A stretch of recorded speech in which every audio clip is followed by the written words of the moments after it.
The evening light often poured gently through Wang Yibo's window, scattering pale shades of gold across his desk. And on those nights, he would find himself reaching instinctively for a pencil. Sketching was something he did in silence, a private ritual, a way to capture a fragment of a world he rarely shared aloud. His life outside the apartment felt crowded, restless, filled with expectations. But within these four walls, he allowed his hand to move freely. That was when he noticed him, the man across the window. It began innocently. One late afternoon, while gazing absent-mindedly at the buildings opposite his own, Yibo caught sight of a silhouette framed by a window just across from his. The glass reflected a soft halo of twilight, but the figure stood out sharply, tall, poised, with movements that felt strangely deliberate. Yibo couldn't make out every detail, but there was something about the man that drew him in immediately. Instead of looking away, Yibo found his fingers moving, sketching the lines of the stranger's posture, the tilt of his shoulders, the way he leaned against a window frame as though the world outside carried secrets only he could read. Days passed, and Yibo's sketches multiplied. Sometimes the man sat near his desk, head bowed, as if lost in thought. Other times he stretched by the window, his long frame casting angled shadows against the wall. Yibo had never been someone who dwelled much on strangers, yet here he was, filling page after page with portraits of someone whose name he did not even know. Each drawing felt like a quiet confession, a diary entry in graphite. There was no logic to it, only a strange pull he couldn't explain. The stranger seemed unaware of Yibo's quiet observation. He never looked directly across the gap, never seemed to notice the boy with the pencil moving silently in the opposite window. Yet somehow Yibo felt seen, as if in those quiet hours they shared an unspoken understanding. Two solitary souls separated by glass and distance, bound by something they couldn't name. It wasn't until a month later that fate decided to intervene. Yibo's best friend dragged him to an art event in the city, a gathering of young creators showcasing their works. Reluctant but unwilling to disappoint, Yibo went. The gallery was filled with chatter, laughter, and the sharp smell of fresh paint. He drifted from one canvas to another until his eyes landed on a piece that stopped him cold. The brushstrokes, bold and aching with emotion, depicted a window, and beyond it, a young man seated with a pencil in hand. For a long moment, Yibo couldn't breathe. The realization came slowly, painfully clear. His sketching had not gone unnoticed, and then he saw him. Across the room, standing quietly near a display of paintings, was the man from the window. But now he was no longer a silhouette framed by distance. He was real, present, impossibly familiar. His eyes were warm, sharp, and searching, and when they met Yibo's across the crowded space, something in the air shifted. Xiao Zhan, that was his name, introduced later when mutual acquaintances made the connection. An artist, quiet but magnetic, someone who carried both gentleness and depth in his every gesture. Yibo listened as people spoke of his work, his style, his story, but all he could think of was the countless nights he had spent sketching this very man without ever knowing who he was. Now the mystery had a name, a voice, a smile. When Xiao Zhan finally approached, Yibo's heart stumbled. He expected surprise, perhaps suspicion, but instead Xiao Zhan's lips curved into something softer, a knowing expression that felt almost tender. "You draw," Xiao Zhan said, not a question but a statement, as though he'd always known. Yibo nodded, unsure what to say. Words were never his strength, and now, faced with the subject of his secret sketches, he felt exposed. But Xiao Zhan only looked at him with quiet amusement, as though the silence was enough. Later, when the crowd thinned, Xiao Zhan confessed that he had seen Yibo too. Through the window, in the dim light of evening, a boy with intent eyes and a pencil in hand, always sketching. He had wondered who this quiet observer was, had even painted him once, capturing the way he sat by the desk, framed by shadows and determination. The revelation left Yibo speechless. All along, he had thought himself the unseen witness, the one secretly capturing moments across the glass. Yet in truth, they had both been watching, both recording each other in strokes of graphite and paint. The window that separated them had also bound them together. From that night, everything shifted. What was once distance turned into presence. Yibo and Xiao Zhan began meeting intentionally, no longer confined to stolen glances through windows. Their conversations were slow, measured, like pieces of music carefully composed. Yibo, who often struggled with words, found himself easing into Xiao Zhan's rhythm. Xiao Zhan never rushed him, never pressed for more than he could give. Instead, he listened, waited, and in the pauses between sentences, he seemed to understand what Yibo could not say aloud. Their art became intertwined. Yibo's sketches grew more detailed, more daring, as though Xiao Zhan's presence gave him courage to draw without hesitation. Xiao Zhan's paintings, too, carried traces of Yibo. His sharp profile, the softness in his eyes, the unspoken vulnerability only someone who had truly looked could capture. Yet with closeness came fear. Yibo sometimes wondered if the magic had only existed in the distance, in the mystery of the window. Now that they were face to face, real and flawed, would the fascination fade? He never voiced these doubts, but Xiao Zhan seemed to sense them anyway. One evening, as they sat together in silence, Xiao Zhan reached across the table and touched Yibo's sketchbook. "You don't have to hide," he said softly. "Not from me." Something in those words dissolved Yibo's unease. The sketches he had once guarded so closely, afraid of revealing too much, he now began to share openly. And in return, Xiao Zhan showed him canvases he had never displayed publicly, works that carried pieces of his own fears and longings. They became mirrors for each other, reflecting truths too raw to be spoken directly. The window that had once separated them turned into a symbol they both carried, a reminder how they had seen one another before they had even spoken.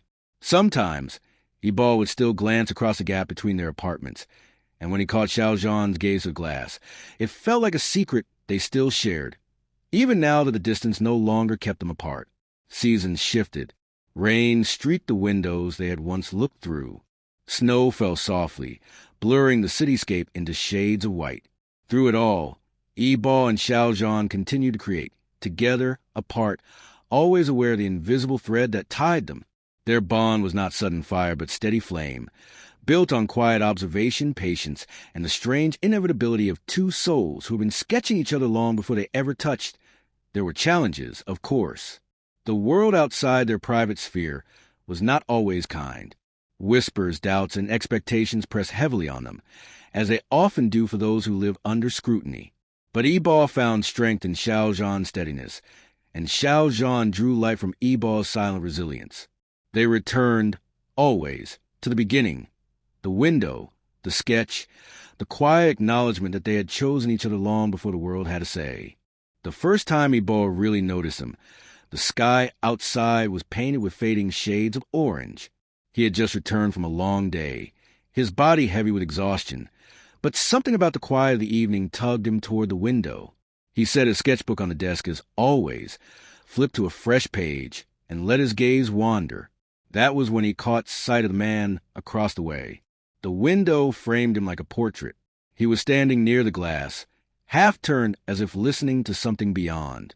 The city lights flickered behind him, casting a soft glow around his figure. Yibo's fingers itched to capture the moment before it dissolved. Without hesitation, he picked up his pencil and began to trace the shape of the man's shoulders, the slope of his neck, the way his hand rested casually on the sill. He didn't know why it mattered, only that it did. The next evening, Yibo told himself he wouldn't look, that it had been a one-time distraction. But as soon as he sat down, his eyes lifted to the window again. There he was, this stranger, sitting with his head bent low over a notebook. His hand moved steadily across the page, the curve of concentration etched into every line of his posture. Yibo felt a spark of recognition in the scene. He knew what it meant to disappear into creation, to lose yourself so fully that the world outside vanished. The stranger was like a mirror across the distance, reflecting a quiet solitude Yibo rarely admitted he craved. The sketchbook filled quickly. Some drawings were only rough outlines. A silhouette caught in motion, a hand raised a brush hair away, a slant of shoulders against a fading light. Others were detailed, so detailed that Yibo surprised even himself. He lingered over the curve of the man's jaw, the way his eyes seemed to hold both gentleness and a weight of thought, the small crease that appeared when he frowned in concentration. It was strange, almost intimate, yet Yibo could not stop. There were nights when Yibo sat completely still, waiting. Would he appear tonight? Would the window light up with his presence? When it did, a quiet relief filled Yibo, a relief he never dared to name. And when the window stayed dark, Yibo felt a hollowness, as though the city itself had dimmed. One evening rain fell heavily, streaking both windows with rivulets of water. Yibo sat with his sketchbook open, watching the blurred figure on the other side. The man stood close to the glass, his outline softened by the rain. He lifted a hand and pressed it lightly against the pane, as though testing the storm's chill. Yibo's pencil moved quickly, capturing the shape of that gesture, the strange tenderness of it. It struck him suddenly that he was recording moments that belonged to no one else, fragments of a life across the way that no one else seemed to notice. Yet even as he drew, Yibo wondered, did the man ever notice him? Was he aware that a boy across the gap was silently sketching his every move? The thought embarrassed him, sent a flush rising to his cheeks, though he was completely alone. He told himself it didn't matter. The sketches were his secret, his way of holding something fleeting. But a small part of him, the part he refused to voice, hoped that one day the man might look up and see him too. The days slipped into a rhythm. Mornings were hurried, filled with obligations, but evenings belonged to the window. Sometimes a stranger read by the light of a desk lamp, his profile softened in gold. Sometimes he leaned back in his chair, his face tipped toward the ceiling as though lost in thought. Once, Yibo even caught him laughing, his head thrown back, though Yibo couldn't hear the sound. That laugh haunted him. It was the kind of expression you couldn't fake, open and unguarded, and Yibo felt a strange ache knowing he had witnessed it from afar, unable to share in its cause. On one particularly cold night, Yibo pulled a blanket tighter around his shoulders and set his sketchbook aside. He told himself he was done for the evening, but habit made him glance once more at the window. His heart stilled. The man was there, but this time his gaze wasn't fixed on his own work. He was looking outward, through the glass, directly across, directly at Yibo.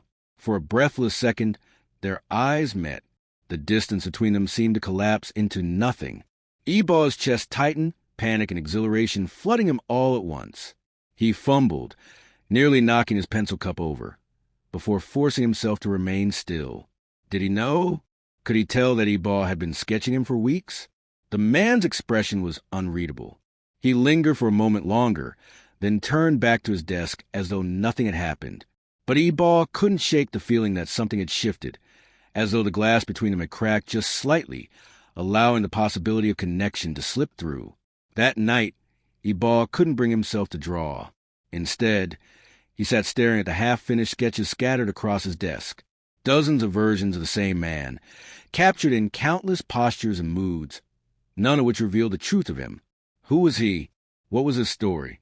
Why did Yibo feel as though he already knew him, even without a single word exchanged? In the days that followed, Yibo became hyper-aware of his own presence by the window. He tried to act casual, to busy himself with sketching or reading, but he could feel it now, the possibility that the man might be looking back.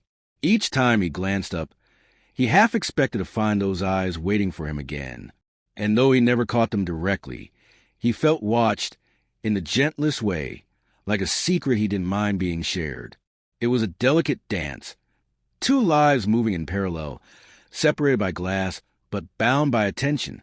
Yibo told no one about it, not even his closest friends.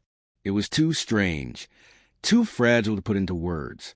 To others it might sound trivial, just a boy sketching a stranger across the street. But to Yibo, it was more than that. It was a rhythm, a quiet companionship, a reminder that even in solitude, connection could bloom in the unlikeliest of places. And so the sketches continued. Night after night, page after page, Yibo filled his book with the man across the window. Sometimes the lines were rushed, sometimes painstakingly detailed, but always they carried the same pull.